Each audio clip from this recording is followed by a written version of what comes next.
네, 어우, 깜짝 놀랐습니다. 네, 중간에 스텝 꼬이신 분도 몇 분 계셨는데요. 네, 제가 말을 할까 안 할까 이제 고민하다가 또 제 말 안 하면 또 누가 지적할 것 같아가지고 미리 말했습니다. 네, 너무 웅장했습니다. 사실 오늘 저희 치유하는 교회가 교회 설립 48주년 기념 주일입니다. 그리고 동시에 맥주 감사 주일이기도 합니다. 정말 그 기념 주일에 맞게끔 정말 놀라운 찬양들을 보여주셨습니다.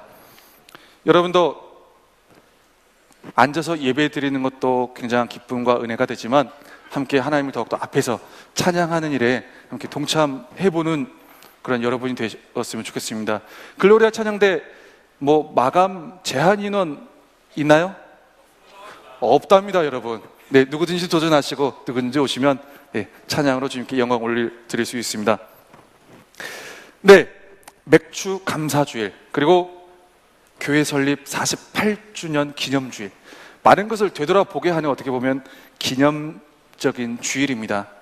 맥주 감사주일이라는 건 뭐냐면 보리나 밀을 추수하면서 그동안 주셨던 은혜, 어떻게 보면 1년에 이모작을 하는데요, 반절 동안 추수하는 은혜에 감사하는, 그래서 이제 기념하기 위한 절기입니다. 어떻게 보면 2017년도 정확하게 반절 끝나고 또 다른 반절을 시작하는 첫 번째 주일, 7월 첫 주. 어떻게 보면 여러분 상반기를 한번 되돌아보셨습니까? 7월이구나 하면서, 아니면 그냥 오셨습니까? 여름이구나.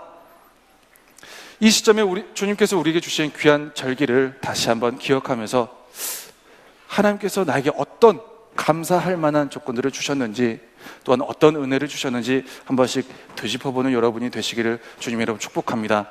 아멘. 감사를 찾아내는 사람, 그리고 감사할 줄 아는 사람, 그리고 믿음의 고백을 할 줄 아는 사람에게는 그 이상의 은혜와 또한 치유와 회복의 역사가 더욱더 넘치도록 일어나는 줄 믿습니다. 아멘. 이러한 감사의 조건들이 더욱더 넘치는 절반이 되기 위해서 우리는 또 다른 출발선상에 놓여 있습니다. 그러기 위해서 주님께서는 우리에게 영적인 분별이 필요하다라고 말씀하십니다. 그냥 2017년도의 상반기 절반을 그냥 지내왔다면 이제는 분별하며 가라 라고 말씀하십니다. 또다시 도전하라, 또다시 주님을 향한 열정으로 승리하는 삶을 이끌어라. 우리에겐 기회가 주어졌고, 우리에겐 시간이라는 것이 주어졌고, 우리에겐 아직 하나님의 자녀라는 그러한 신분이 유지되고 있음을 기억하시기 바랍니다. 순간의 선택이 10년을 좌우한다라는 광고 슬로건이 있습니다. 순간의 선택이 10년을 좌우한다. 모 회사의 세탁기 광고 문구입니다. 그만큼 신중하게 선택을 해야 앞으로 여러분들이 빨래 돌릴 때 10년은 행복하게 빨래를 돌린다, 그런 내용입니다. 왜요? 이 세탁기도 좋은 것 같고 이 세탁기도 좋은 것 같고 비슷한 게 너무 많거든요. 집을 구할 때도 마찬가지입니다. 많은 청년들이, 제가 청년 담당을 하면서 왜 이렇게 리더들이 결혼을 많이 하는지 모르겠습니다. 물론 행복하고 감사한 일입니다. 정말 이번 주에도 결혼, 저번 주에도 결혼, 이제 결혼식을 많이 다니다 보면, 그리고 결혼 전에 청년들과 상담을 하다 보면 청년들의 항상 마지막에 놓이는 고민이 하나입니다. 집을 어떻게 구해야 되나? 어떻게 좋은 집을 구해야 되나? 많은 청년들이 결혼을 준비하면서 이 집 저 집을 보러 다닙니다. 이 집이 좋은지 저 집이 좋은지 잘 알아보는 것이 정말 쉽지가 않습니다. 몇날 며칠 몇 달을 되돌아보아도 좋은 집을 찾기란 쉽지가 않습니다. 좋은 집이라 생각해서 계약하고 들어갔는데 장마철만 되면, 이제 지금 시작되고 있는 거죠. 장마철만 되면 곰팡이가 생기고 벽지가 뜯어지고 비가 새거나 냄새가 심한 경우도 있습니다. 신혼인데, 물론 신혼의 단꿈에 그 모든 것이 덮어질 수는 있습니다. 이렇게 겉으로 보고 분별하는 것이 굉장히 뭔가 잘 맞지 않아서 피해를 입을 때도 있고, 굳이 발산하지 않아도 될 부정적인 삶의 요소들을 발산하게 되는 경우를 경험할 때가 있다는 것이죠. 믿고 샀는데, 믿고 새 집 들어갔는데 후회 막급인 경우가 많이 있다는 것입니다. 이렇듯 우리에게는 겉으로 보고 많이 알아봐도 분별이라는 것이 쉽지가 않습니다. 그러면서 나오는 결과가 감사가 줄어들고 후회, 그리고 무언가 다음에는 더 라는 반응들이 이어질 때가 많이 있다는 것이죠. 쉽지 않은 그 분별은 그런데 우리에게 굉장히 중요한 영향력을 행사할 때가 많이 있습니다. 어떤 사람은 분별을 참 잘합니다. 어떤 사람은 분별을 잘 못합니다. 어떤 사람은 새집 들어가서 잘 삽니다. 어떤 사람은 새집 들어가서 망쳤네, 낚였네, 빨리 이사 가야지, 왜 우리는 돈이 이거밖에 없는 거야? 라는 얘기들로 원성을 사고 있을 때가 많이 있습니다. 어떤 이에게는 이 분별이라는 것이 10년을, 또 어떤 이에게는 이 분별이라는 것이 영원을, 영향력을 행사하기도 합니다. 많은 청년들이 이것뿐만 아니라 자신의 삶의 방향에 대해서 지혜와 분별을 구할 때가 굉장히 많이 있습니다. 어떻게 해야 될지를 모르겠다는 거죠. 어떻게 선택을 해야 될지 모르겠다는 거죠. 누구를 만나야 될지를 모르겠고 어떻게 결정을 내려야 될지 너무 답답하다는 거예요. 분별력에 따라서 결정되는 게 방향과 속도입니다. 분별이 안 되면 방향과 속도가 안 됩니다. 방향을 못 맞추게 되고요, 속도를 못 내게 됩니다. 분별이 잘못되면 방향을 다시 돌아와야 되니까 그만큼 더 힘이 들고 그만큼 더 속도를 내려면 다시 왔다 다시 가야 되니까 속도가 또 안 납니다. 거기서 발생하는 게 원망과 좌절과 낙심과 불평, 심하면 우울 증세. 우리에게 분별력은 너무나도 중요한 요소입니다. 더구나 신앙생활을 하는 데 있어서 말이죠. 오늘 본문 또한 마태복음 7장 15절부터의 말씀은 하나님의 사람들에게 정말 잘 분별하며 살아갈 것을 다시 한번 우리에게 강조하면서 말씀하고 있는 본문입니다. 어떻게 보면 성경 속에서 그 말씀을 듣는 사람들에게도 이들의 10년 아니면 이들의 평생 그 이상을 좌우할 수 있는 분별력이 필요하다라는 것을 강조하고 있다는 것이죠. 그러면 오늘 본문에서 말씀하고 있는, 이 성경에서 말씀하고 있는 분별은 어떤 분별입니까?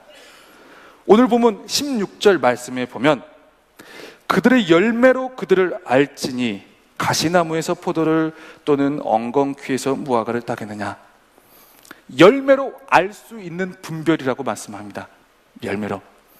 그럼 열매로 알 수 있는 분별이라는 건 뭡니까? 초반에 선택하기 전에 알 수 있는 것이 아니라는 거죠. 근데 공교롭게도 굉장히 우리 또한 굉장히 비슷합니다. 신앙생활을 하면서 삶의 자리에 있으면서 주님을 향한 무언가 걸어가면서 무언가를 선택하기 전에 정확하게 분간하고 결정하는 것이 거의 없습니다. 거의. 그런데 이 오늘 본문 당시의 상황을 보면 이 당시 이스라엘에 굉장히 수많은 선지자들이 많이 있었나 봅니다. 그리고 그 중에는 가짜 선지자, 거짓 선지자, 그리고 거짓 목회하는 영적 리더들이 많이 있었나 봅니다. 그런데 중요한 건 그들의 말을 들어서는 도무지 이 말이 거짓말인지 참말인지, 이 길이 정말 이 사람이 참된 길을 말하는지 아닌지를 분별을 못하겠다는 거죠. 그들의 말을 들어서는, 그들의 모습을 들어서는, 그들의 억양과 뭔가 논조와 눈빛 딱, 그들의 감정이 실린 확신 있는 어투를 들어서는 분별이 안 된다는 거예요. 그런데 중요한 게 있습니다. 이게 왜 우리에게 중요하게 생각해야 되고 숙고해야 될 말씀인 건가요? 마태복음 7장 15절, 오늘 보면 15절 말씀에 보면 거짓 선지자들의 삼가라, 양의 옷을 입고 너희에게 나오나 속에는 노략질하는 일이라. 일이, 그 늑대하고 비슷하게 생긴 그 일이 있죠. 여기서 이 노략질하는 이라는 단어가 하르팍스라는 이제 그런 헬라어 단어인데, 제가 발음은 안 좋습니다. 그냥 그런 단어가 있는갑다 하고 생각하시면 됩니다. 그 단어의 원뜻이 뭐냐면 강도, 사기꾼, 탈취자를 의미합니다. 뭔가 이 길인갑다 하고 듣고 갔어요. 그리고 저 길인갑다 하고 듣고 갔어요. 그래, 이건 믿을만해, 저거 믿을만해, 이거 하면 뭔가 기대감이 생겨 하고 갔는데 글로 갔더니 탈탈 털리더라는 얘기입니다. 무엇이 털리더냐? 나의 신앙의 믿음이 털리더라는 겁니다. 뭔가 누군가의 것을 송두리째 빼앗아간 사람이, 그런 존재가 나의 믿음을 어느 순간 그 길 따라갔더니 쑥 다 빼앗아 가버리더라는 겁니다. 분별을 잘 하지 못하면 열심히 수고해놓고 2017년도 상반기 6개월을 보내놓고도 지금의 앉아있는 나의 마음에 믿음이 바닥을 칠 수가 있다는 거죠. 믿음이. 2017년도 무언가 열심히 잘 따라갔다고 갔는데 자신감을 송두리께 빼앗긴 채로 다시 이 자리에 앉아 있을 수 있다는 거죠. 뭔가 삶의 의지조차 빼앗긴 채로, 노략질 당한 채로 지금 이 자리에 앉아 있을 수 있다는 겁니다. 은혜를 빼앗기고 감사를 빼앗기는 일들이 분별을 잘 하지 못하면 발생을 하게 된다는 거죠. 많은 청년들이 그럽니다. 기도도 하는데, 예배도 하는데 저는 왜 이렇게 우울할까요? 남자가 없어서 그런 걸까요? 여자가 없어서 그런 걸까요? 아닙니다. 뺏겼습니다. 믿음을 뺏겼습니다. 믿음은 우리가 들으면서 성장할 수도 있지만 뺏길 수도 있습니다.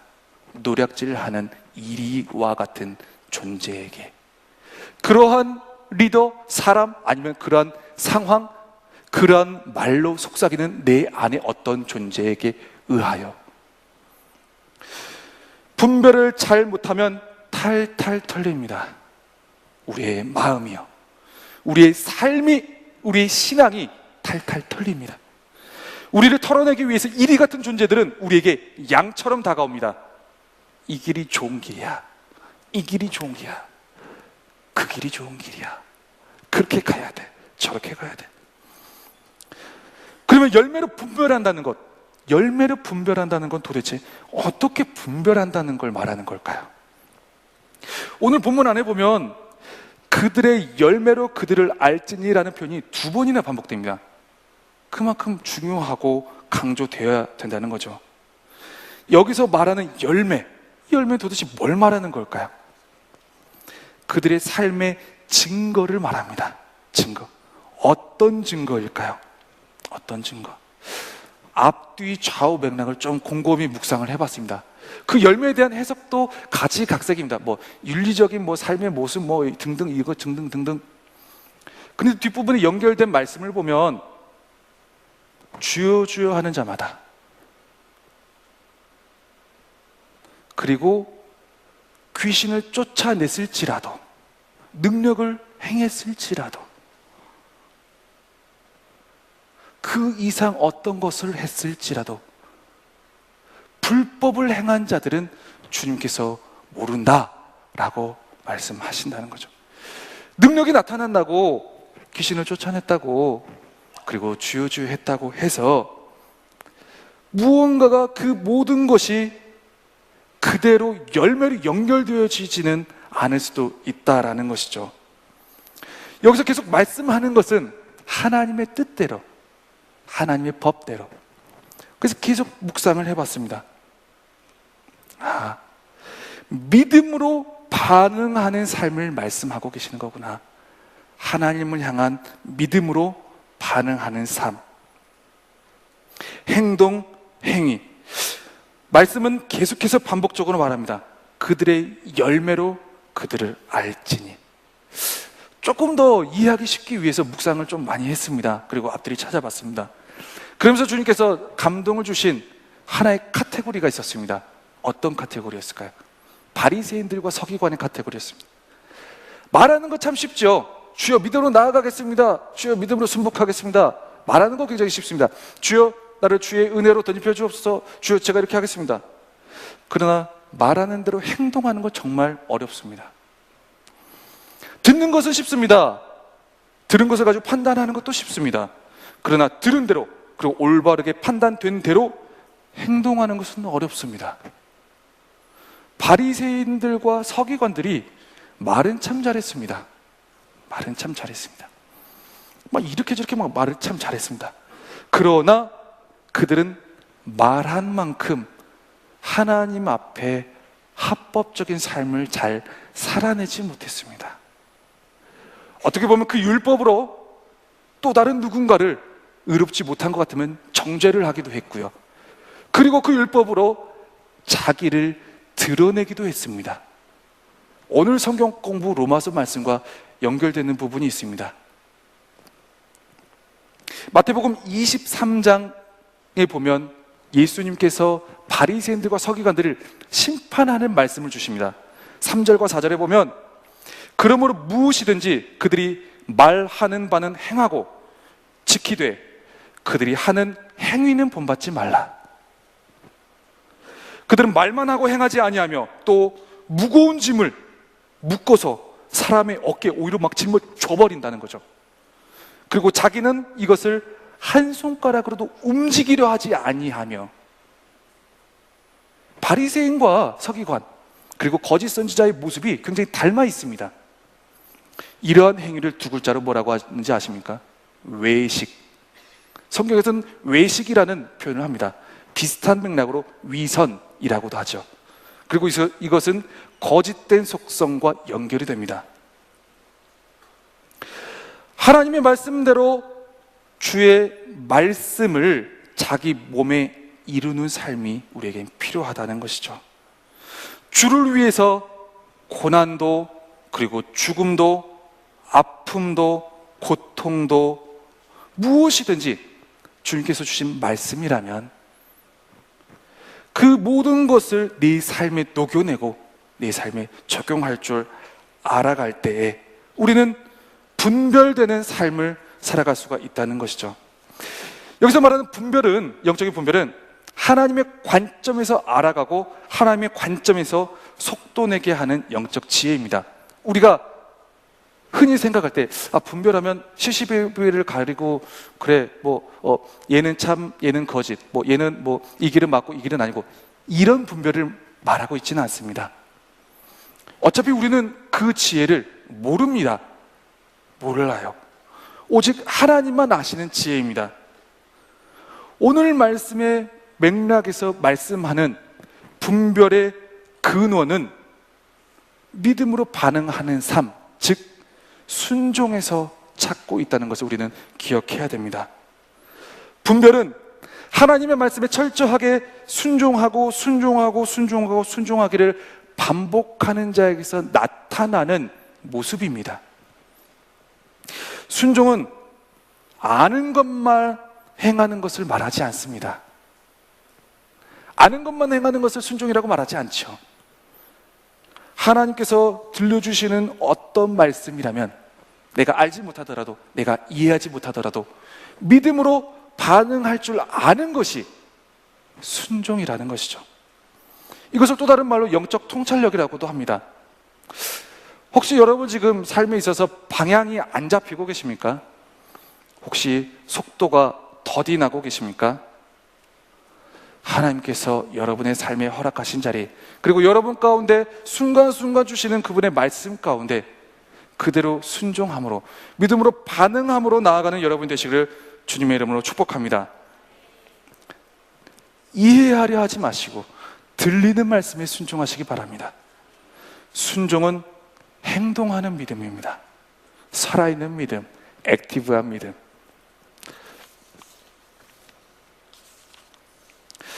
여호수아에서 보면 기생 라합이 나옵니다. 기생 라합을 히브리서 11장에서는 정말 그 믿음의 역사라는 표현으로 표기를 합니다. 또한 데살로니가전서 1장 3절에 보면 너희의 믿음의 역사와 사랑의 수고와 라는 말씀이 나옵니다. 여기서 믿음의 역사라는 말은 히스토리가 아닙니다. 발음이 좀 이상한데 WORK, 일. 항상 이 믿음이라는 것과 역사, 믿음의 역사라는 것이 붙어서 갑니다. 믿음은 일하는 것과 연결되어져야 된다는 것이죠. 행동하는 것과 연결되어져야 된다는 것이죠. 작은 믿음일지라도, 작은 겨자씨 하나 같은 믿음일지라도 그 믿음은 우리 주변에서 일하게 하는 근본적인 요소가 된다는 것이죠. 행동하는 것, 일하는 것이 믿음이 됩니다. 믿음은 반응하게 만듭니다. 분명하게. 그리고 믿음은 분명하게 무언가를 움직이게 만들어줍니다.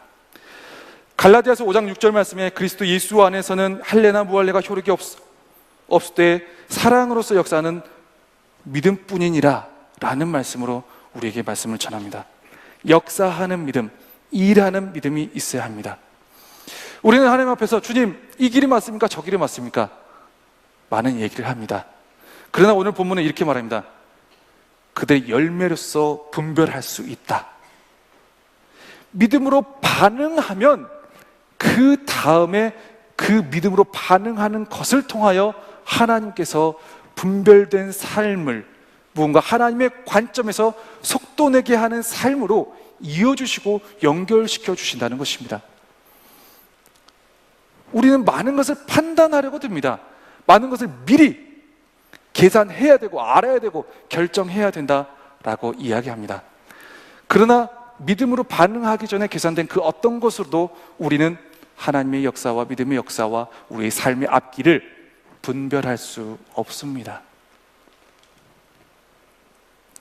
여러분은 혹시 여러분의 삶이 방향이 잘못되어졌다 혹시 느끼고 있지는 않나요? 혹시 속도가 더디 나고 있다고 생각하지는 않습니까? 그리스도인에게 가장 중요한 것, 예수 믿는 사람들에게 가장 중요한 것은 믿음이라고 얘기할 수도 있지만 믿음과 함께 믿음으로 반응하는 삶인 줄 믿습니다. 아멘. 믿음으로 반응을 사는 삶은 어떻게 나타납니까? 어떻게? 가장 알아보기 쉬운 것이 그들의 말입니다. 말. 리더 모임 때도 우리가 함께 나눴습니다. 믿음으로 막 40일 작전 기도하고 20일 작전 기도하고 막 이렇게 막 기도한다 그러죠. 그리고 많은 것을 막 고민한다 그러죠. 그래서 나오는 말이 항상 걱정입니다. 항상 걱정. 왜 40일 기도하는 사람이 입에서 항상 걱정이 나와야 됩니까?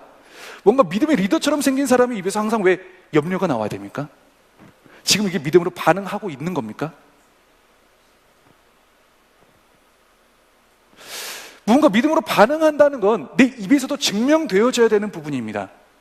내 말에서도 똑같이 증명되어져야 그것을 믿음으로 반응하고 있구나 라고 우리가 알 수 있다는 것이죠. 거짓 선지자들은, 이 당시 거짓 선지자들은 말을 참 잘했습니다. 금식도 꼬박꼬박 했습니다. 절기도 꼬박꼬박 지켰고요. 막 서서 사람들 보이면서 막 기도도 하고 막 이렇게 훈장 같은 것도 달고 막 모양과 형식 굉장히 잘 지켰고, 거기에 맞지 않는 사람들은 너 그렇게 살면 안 된다고 막 그러면서 막 엄청 정죄하고 정확하게 옳고 그름을 분별하고. 그런데 그들의 입에서, 그들의 말에서 주님을 향한 절절한 고백, 진실된 고백, 근처에 그 회향과 모든 예배의 요소와 형식적인 요소들과 장로의 정통들과 율법적인 요소들은 추구하고 내세우고 또 자기의 의를 위해서 그들을 더욱더 두드러지게 했지만, 정작 하나님께서 그것을 위해 드러내길 원하셨던 믿음과 긍휼에 대해서, 사랑에 대해서는 잃어버린 자들이라 라고 주님은 바리새인들과 서기관들을 심판하셨습니다. 심판의 메시지로 그들을 꾸짖으셨습니다. 우리 또한 주님 앞에 믿음으로 나간다고 하면서, 그리고 많은 것들, 그때 11조도 중요하고 이것도 중요하고 막 이렇게 살아가는 것도 중요해 하면서 내 입에서 믿음으로 반응하는 것을 정말 못 보이고 살아가고 있을 때가 많지 않습니까? 우리는 의외로 세상 속에서 믿음의 반응을 보이려고 신경 쓰다 보니까 교회 안에서 믿음으로 반응하는 것을 놓쳐버리고 살아갈 때가 많습니다. 목장 모임 안에서 한 주간에 살면서 주님께서 나에게 주셨던 은혜를 증거할 수 있어야 되지 않겠습니까? 주님께서 나에게 주셨던 감사의 요건들을 찾으면서 서로 나눌 줄 알아야 되지 않겠습니까? 그것이 믿음으로 반응하는 삶이지 않겠습니까? 기도한 대로 행동하는 믿음이지 않겠습니까?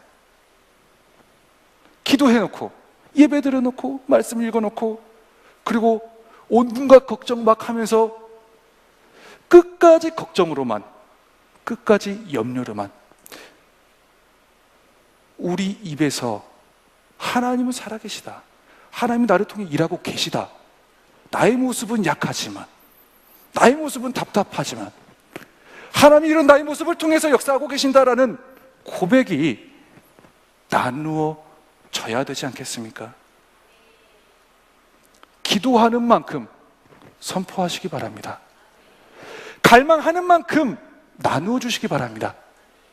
원하는 만큼, 얻기를 원하는 만큼 고백하시기 바랍니다. 감사의 요건도 찾아보시고 은혜의 요건도 찾아보시고. 감사 아닌 조건이 없습니다. 은혜 아닌 조건이 없습니다. 왜요?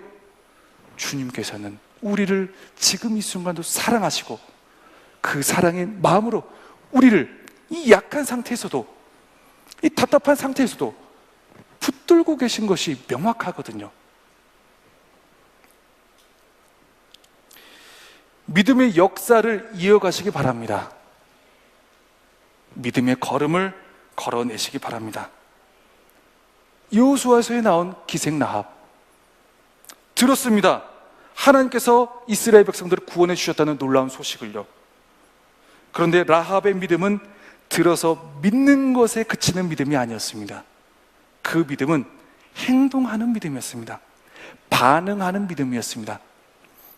물론 라합이 그렇게 반응하기에 안전하게 보장된 환경이 아니었습니다. 그냥 어떻게 보면 거기서 라합이 믿음으로 반응하는 것은 바보처럼 보일 수 있고 혹은 무리한 도전으로 여겨질 수 있는 부분들이었습니다. 그러나 라합은, 기생 라합은 희생하는 믿음, 그리고 믿음의 걸음을 옮기는 믿음으로 반응을 했습니다. 믿음의 발걸음이 평탄하지가 않습니다.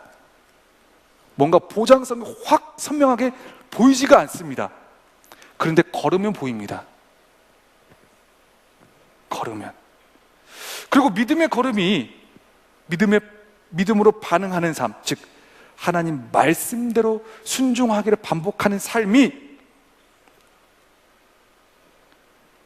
어떻게 보면 희생과 위험이 주기적으로 따를 수밖에 없는 삶일 수도 있습니다. 그러나 그 걸음 한 걸음 한 걸음을 걸어낼 때에 그 다음에 연결되는 영광스러운 걸음을 볼 수가 있게 된다는 것이죠.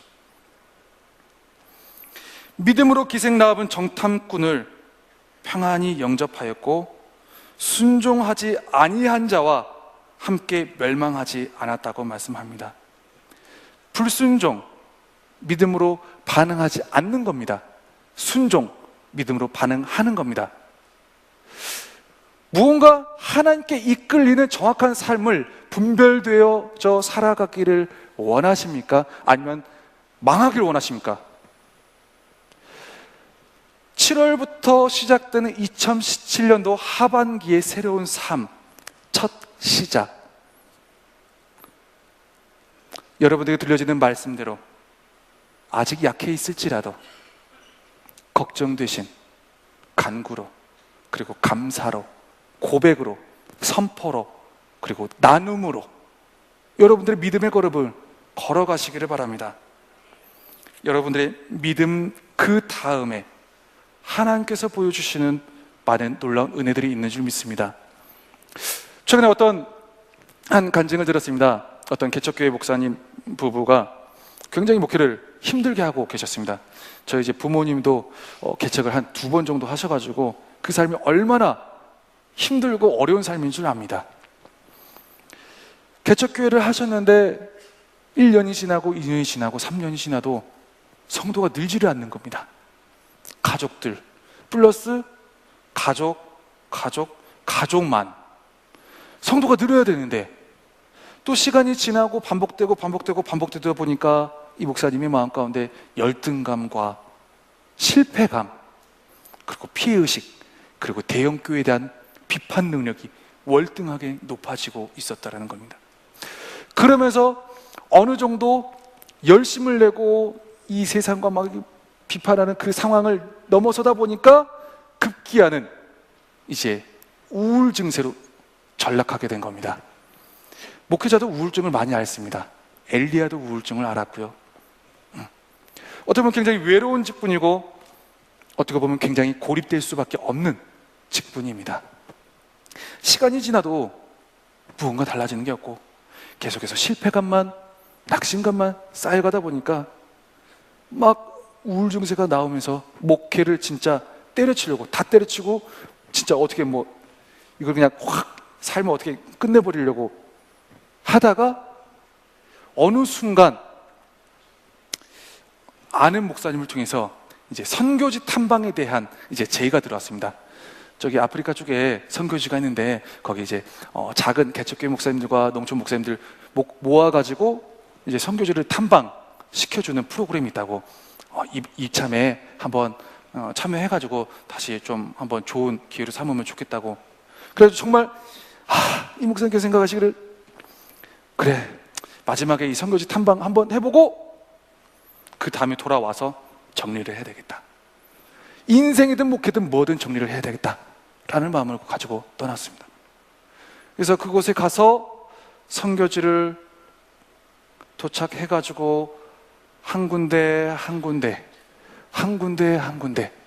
그곳에서 사역하시는 분의 모습을 보고 그곳에서 신앙생활하는 사람들의 그 지역 주민들의 모습을 보는데 이 목사님의 마음이 무언가 알 수 없는 힘에 의해서 변화가 일어나더라는 겁니다. 뭐 거기 가서 막 단기 선교 열심히 막 해가지고 프로젝트 해가지고 막 몇 명 전도하고 이런 게 아닙니다. 그냥 갔습니다. 그리고 그냥 가서 봤습니다. 그들의 열등한 삶. 그런데 열등하게 버티고 있는 그 삶에서도 기뻐하고 찬양하고 믿음으로 반응하는 그들의 모습을 봐버렸습니다. 그때부터 이 목사님 마음 가운데 마음이 평안함이 회복되기를 시작하더라는 겁니다. 정말 말도 안 되는 집이라고 말할 수 없는 그 집에서 사는 그 사람을 보면서, 그리고 거기서 말도 안 되는 진짜 삐짝 말라가지고 배불뚝 나와가지고 기도한다고 기도하는 그 아이와 부모, 감사의 고백을 올려드리고 찬양하고 예배하는 그들의 모습을 보면서 자기의 마음이 실패감과 피의식으로 열등하게 쌓여지던 자기의 마음이 회복되더라는 겁니다. 그러면서 이것저것을 불편한 상황들을 보면서 자기의 마음이 내가 이래서는 안 되겠다. 이들도 지금 이 순간에 이 자리에서 하나님을 찬양하고 예배하는데 나 또한 주님 앞에 그렇게 기도하고 결단하고 온 길이 이 길인데 그것이 보이지 않는다 그래서, 그것이 열리지 않는다고 해서 내가 포기할 수냐 하면서 다시 들어와서 목회 현장에서 목회를 시작하면서 다시 그 개척교회가 성도가 늘어가고 목회 열정이 생성되고 무언가 다른 변화가 이루어졌다는 그러한 이야기를 들은 적이 있습니다. 어떻게 보면 우리는 하나님 앞에 많은 것을 따지기도 하고 얘기도 하고 묻기도 합니다. 하나님, 저는 왜 아직도 이렇게, 저는 왜, 우리 공동체는 왜, 우리의 삶의 현장은 왜 아직도 하나님은 그때마다 일로 가야 됩니까? 절로 가야 됩니까? 일로 가라, 절로 가라. 목회를 해야 됩니까? 때려쳐야 됩니까? 그때 즉답을 주시지 않을 때가 많습니다. 그런 예상치 않은 방법으로, 경로로 나의 마음이 분별되게 하십니다. 믿음으로 반응하는 과정 가운데 그 이후로 그 목사님은 목회에 대한 회의나 그런 것을 철저하게 벗어버리고 오직 주어진 환경 가운데, 주신 그 상황 가운데 더욱더 헌신하며 주님께서 주신 사명으로 잘 감당하게 되었다는 그러한 간증거리입니다. 여러분의 삶은 어떻습니까? 여러분의 삶, 믿음으로 반응하시기 바랍니다.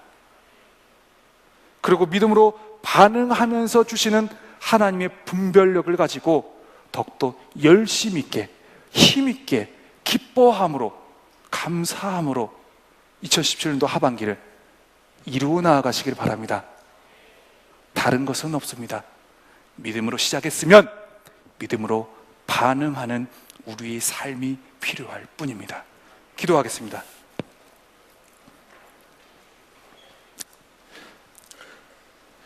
함께 기도할 때 오늘 주신 말씀을 가지고 생각하며 나아가기를 원합니다. 주님, 우리의 생각으로는 많은 것이 분별되지 않을 때가 많습니다. 많은 것이 또한 방향성이 잡히지 않을 때가 많습니다. 그러한 상황 가운데 주님의 응답은 묵묵부답일 때가 많고 우리의 상황과 환경은 그대로 놓여져 있을 때가 많습니다. 주님, 그러한 상황 가운데 우리가 믿음으로 시작했다면 믿음으로 반응할 수 있도록 우리를 이끌어 주옵소서. 우리가 결정하고 우리가 시시비비를 가리는 그러한 분별이 아닌 믿음으로 반응하며 나아갈 때 분별력 있게 결과를 보여주시는 하나님의 그 지혜와 온갖 선한 능력 가운데 우리의 분별력을 맡겨드리며 나아가게 하여 주옵소서라고 우리의 모든 삶과 우리의 공동체와 우리의 가정과 우리의 새롭게 시작